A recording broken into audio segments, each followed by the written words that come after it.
اب آپ دیکھیں سیکنڈ پارٹ میں دعوت اسلام اور ابو لہب کی بدزبانی۔ ابو لہب نے شروع دن سے ہی آپ کی سخت مخالفت کی۔ یوں تو بنو ہاشم کے بہت سارے افراد نے اسلام قبول کرنے میں بہت تاخیر سے کام لیا، مگر یہ خاندانی تعصب تھا یا روایات کی پاسداری کہ کافر ہونے کے باوجود انہوں نے آپ صلی اللہ علیہ وسلم کا ساتھ دیا اور آپ کا حتی الامکان دفاع کیا۔ یہ لوگ شیب ابی طالب میں بھی آپ صلی اللہ علیہ وسلم کے ساتھ محصور رہے، مگر ابو لہب کا معاملہ سب سے انوکھا تھا۔ اس کا بس نہ چلتا تھا کہ وہ آپ صلی اللہ علیہ وسلم کو زیادہ سے زیادہ کیسے تکلیف پہنچائے۔ یہ بدزبانی کرتا رہتا، مگر اللہ کے رسول صلی اللہ علیہ وسلم ہمیشہ خاموش ہی رہتے۔ ہونا تو یہ چاہیے تھا کہ یہ شخص اس وقت کی مروجہ اصولوں کے مطابق اپنے یتیم بھتیجے کا ساتھ دیتا، کیونکہ قبائلی معاشرے میں چچا کو بھی باپ کا درجہ حاصل تھا، بالخصوص اس صورت میں جب کہ حقیقی والد فوت ہو چکا ہو۔ ایک روز اللہ کے رسول صلی اللہ علیہ وسلم کو حکم ملتا ہے کہ آپ اپنے قریبی رشتہ داروں کو عذاب الہی سے ڈرائیں۔ یہ سورہ شورى کی آیت ہے 214۔ جب یہ اللہ تعالیٰ نے آپ کو حکم دیا تو کہ آپ اپنے قریبی رشتہ داروں کو ڈرائیں، آپ صلی اللہ علیہ وسلم نے بنو ہاشم کو اپنے گھر پر جمع کیا۔ تو آپ نے کیا کیا؟ سب لوگوں کو جمع کیا گھر پر۔ اس دعوت میں 45 افراد آئے، 45 لوگ اس دعوت پر آئے، جن میں ابو لہب بھی شامل تھا۔ اس نے آپ صلی اللہ علیہ وسلم کی شدید مخالفت کی، مگر آپ صلی اللہ علیہ وسلم خاموش رہے اور مجلس میں کوئی گفتگو نہ فرمائی۔ یہاں بھی جب وہ آیا تو اس نے شدید مخالفت کی آپ صلی اللہ علیہ وسلم کی، لیکن آپ صلی اللہ علیہ وسلم نے یہاں پہ اس سے کوئی گفتگو نہیں فرمائی۔ اب یہاں پہ آپ دیکھیں، جب آپ صلی اللہ علیہ وسلم نے اسلام کی جب دعوت دی تو جب اتنے لوگ آئے تو یہ شاید سب میں آگے تھا مخالفت کرنے میں، جیسے کہ آپ اس میں بھی بتایا گیا کہ بہت سارے افراد نے اسلام قبول کرنے میں بہت تاخیر سے کام لیا، مگر یہ خاندانی تعصب تھا یا روایت کی پاسداری کے کافر ہونے کے باوجود انہوں نے آپ صلی اللہ علیہ وسلم کا ساتھ دیا۔ اب آپ دیکھیں ابو طالب بھی اسلام قبول نہیں کیے تھے، لیکن وہ بھی شیب ابی طالب میں رہے، اور آپ بولے اور کئی لوگ آپ صلی اللہ علیہ وسلم کے خاندان والے رہے، لیکن یہ ایسا شخص تھا کہ اس نے ساتھ ہی نہیں دیا محمد صلی اللہ علیہ وسلم کا۔ تو جب ایک دن اللہ تعالیٰ نے آپ کو حکم دیا کہ اے محمد صلی اللہ علیہ وسلم آپ اپنے قریبی رشتہ داروں کو ڈرائیں، تو آپ صلی اللہ علیہ وسلم نے جب گھر پر اپنی دعوت دی بنو ہاشم کو، تو یہ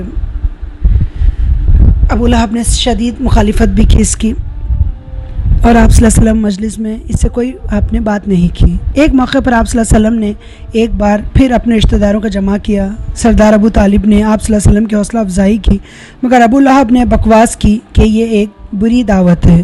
سردار ابو طالب نے کہا، اللہ کی قسم، جب تک جسم میں جان ہے ہم ان کی حفاظت کرتے رہیں گے۔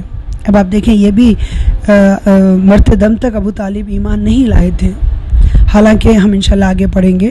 آپ صلی اللہ علیہ وسلم نے کہا کہ جب ان کی وفات کا وقت قریب آیا تو کہا کہ چچا جان آپ میرے کان میں کلمہ پڑھ لیں، میں قیامت کے دن آپ کی گواہی دے دوں گا۔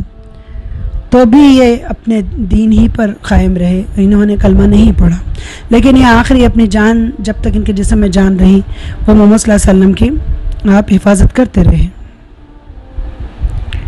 جب اللہ کے رسول صلی اللہ علیہ وسلم کو یقین ہو گیا کہ اور کوئی نہ صحیح مگر اللہ کے اس دین کی تبلیغ کے دوران ابو طالب ضرور ان کی حمایت کریں گے، تو ایک دن آپ صلی اللہ علیہ وسلم نے صفا پہاڑی پر چڑھ کر یا صباحو یا ہائے صبح کی مصیبت کی آواز لگائی اور ایک ایک قبیلے کو نام لے کر پکارا۔ جب قریش کے قبائل جمع ہو گئے تو آپ صلی اللہ علیہ وسلم نے انہیں دعوت توحید دی، اپنے منصب رسالت سے آگاہ کیا اور قیامت کے دن پر ایمان لانے کے لیے کہا۔ اگر وہ قریش میں ابو لہب بھی موجود تھا، اس نے زبان درازی کرتے ہوئے کہا، تو دن بھر غارت ہو، کیا تو نے ہمیں اس بات کے لیے جمع کیا؟ آپ صلی اللہ علیہ وسلم نے کیا کیا کہ جب ابو طالب کا ساتھ انہوں نے دیکھا تو صفا اور مروہ جس پہ ہم صحیح کرتے ہیں، صفا پہاڑی پر وہ چڑھے اور فرمایا کہ ہائے صبح کی مصیبت، کی آواز لگائی اور تمام قبیلوں کو آواز دی، تمام قبیلے جمع ہو گئے اور قریش کے قبائل بھی جمع ہو گئے، تو انہیں توحید کی دعوت دی اور آپ صلی اللہ علیہ وسلم نے اپنی رسالت سے آگاہ کیا اور قیامت کے دن پر ایمان لانے کے لیے کہا۔ تو وہ جو قریش کے لوگ تھے اس میں ابو لہب بھی تھا، تو اس نے کہا کہ تیرا دن بھر غارت ہو، کیا تو نے ہمیں اس بات کے لیے جمع کیا؟ آپ دیکھیں وہ کتنا بد زبان تھا، اسے بات کرنے کی تمیز نہیں تھی، اس کی بیوی بھی اسی طرح تھی۔ جب اس نے یہ بد زبانی کی تو اللہ کی طرف سے بد زبانی کا جواب، اللہ کے رسول صلی اللہ علیہ وسلم نے اس بدبخت کی بد زبانی کا کوئی جواب نہ دیا، بلکہ اللہ تعالیٰ نے اپنے حبیب کا خود دفاع کیا اور سورہ لہب نازل فرمائی، تبت یدا ابی لہب، ابو لہب کے دونوں ہاتھ ٹوٹ جائیں اور وہ تباہ و برباد ہو جائے۔ سورت کے نازل ہونے کے بعد ابو لہب اور اس کی بیوی ام جمیل کے غیظ و غضب میں مزید اضافہ ہو گیا۔ وہ آپ صلی اللہ علیہ وسلم کی تلاش کرتی ہوئی آئیں، آپ صلی اللہ علیہ وسلم کو تلاش کرتی ہوئی آئیں۔ آپ صلی اللہ علیہ وسلم اس وقت مسجد حرم میں تشریف فرما تھے، سیدنا ابوبکر صدیق رضی اللہ عنہ بھی ہمراہ تھے، اس کے ہاتھ میں پتھر تھے۔ آپ صلی اللہ علیہ وسلم کے سامنے آئی تو اللہ تعالیٰ نے اس کی نگاہ پکڑ لی اور وہ آپ صلی اللہ علیہ وسلم کو دیکھ نہ سکی، صرف ابوبکر صدیق رضی اللہ عنہ کو دیکھ رہی تھی۔ اس نے چھوٹتے ہی سوال کیا، ابوبکر تمہارا ساتھی کہاں ہے؟ مجھے معلوم ہوا ہے کہ وہ میری حجو کرتا ہے، باخدا اگر میں اسے پا گئی تو اس کے منہ پر یہ پتھر دے ماروں گی، دیکھو خدا کی قسم میں بھی شاعرہ ہوں۔ پھر اس نے یہ شعر سنایا، مزمما ایسینا و امراتو ابینا و دینہ خلینا، اس کا اردو ترجمہ میں آپ کو ضرور پڑھوں گی۔ ہم نے اس مذمم لائق مذمت شخص، مطلب ہم نے اس شخص محمد صلی اللہ علیہ وسلم کے بارے میں کہ نافرمانی کی، اس کے حکم کو تسلیم نہ کیا اور اس کے دین کو نفرت و حقارت سے چھوڑ دیا۔ یہ جو اس نے شعر پڑھا، یہ اس کا مطلب ہے کہ ہم نے مذمم لائق مذمت شخص، مطلب نعوذ باللہ محمد صلی اللہ علیہ وسلم کا نام یہاں پہ آتا ہے کہ نافرمانی کی، اس کے حکم کو تسلیم نہ کیا، مطلب اس کا حکم مانا نہیں، اور اس کے دین کو نفرت و حقارت سے چھوڑ دیا۔ قائلین کرام، اس واقعات سے آپ کو اندازہ ہو گیا ہوگا کہ ابو لہب اور اس کی بیوی ام جمیل آپ صلی اللہ علیہ وسلم کے کس قدر دشمن تھے۔ اس سے پہلے ہم آگے بڑھیں، میں آپ کو یہ بتانا چاہتا ہوں کہ اوپر والے اشعار کا اہل علم میں سے کسی نے جواب دیا ہے۔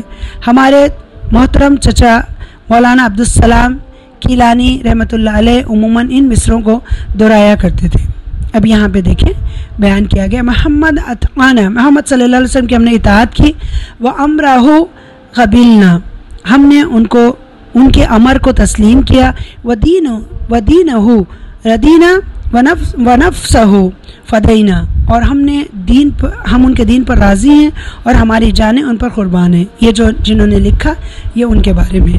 اب آپ دیکھیں یہاں پہ جیسے ابو لہب نے بدتمیزی آپ صلی اللہ علیہ وسلم سے کی، تو اللہ نے جو جواب دیا اس سورے میں، تو جب یہ سورت نازل ہوئی تو بہت زیادہ ابو لہب اس کی بیوی کو غصہ آ گیا، تو ایک دن غصے میں وہ ایک پتھر اٹھا کر لے آئی محمد صلی اللہ علیہ وسلم کو وہی پتھر سے مارنے کے لیے، لیکن محمد صلی اللہ علیہ وسلم اور حضرت ابوبکر صدیق آپ حرم میں تھے، تو اللہ تعالیٰ نے اس کی نظریں پکڑ لی، تو وہ محمد صلی اللہ علیہ وسلم کو دیکھ نہیں پائی، وہ صرف حضرت ابوبکر صدیق کو دیکھی اور اس نے کہا کہ ابوبکر تمہارا ساتھی کہاں ہے، اور وہ میری حجو کرتا ہے، اگر وہ مجھے مل جائے تو میں اس کو پتھر دے ماروں گی۔ پھر اس نے یہ شعر پڑھا۔ ٹھیک ہے، انشاءاللہ کل اگلی آپ آڈیو میں ہم اگلے حالات پڑھتے ہیں۔ بس دعا کریں اللہ تعالیٰ ہمیں، اللہم فقہنا فی الدین، اللہ تعالیٰ ہمیں دین کی سمجھ دے اور اللہ تعالیٰ ہمیں نفع دینے والا علم دے۔ اللہم انی اسألک علما نافعا، اور رزق پاک رزق دے، اور اللہ تعالیٰ وہ عمل ہم جو کریں اللہ اسے قبول کرے۔ انشاءاللہ دعاؤں میں یاد رکھیں۔ السلام علیکم ورحمۃ اللہ وبرکاتہ۔ سبحان ربک رب العزت عما یصفون، والسلام علی المرسلین، والحمد للہ۔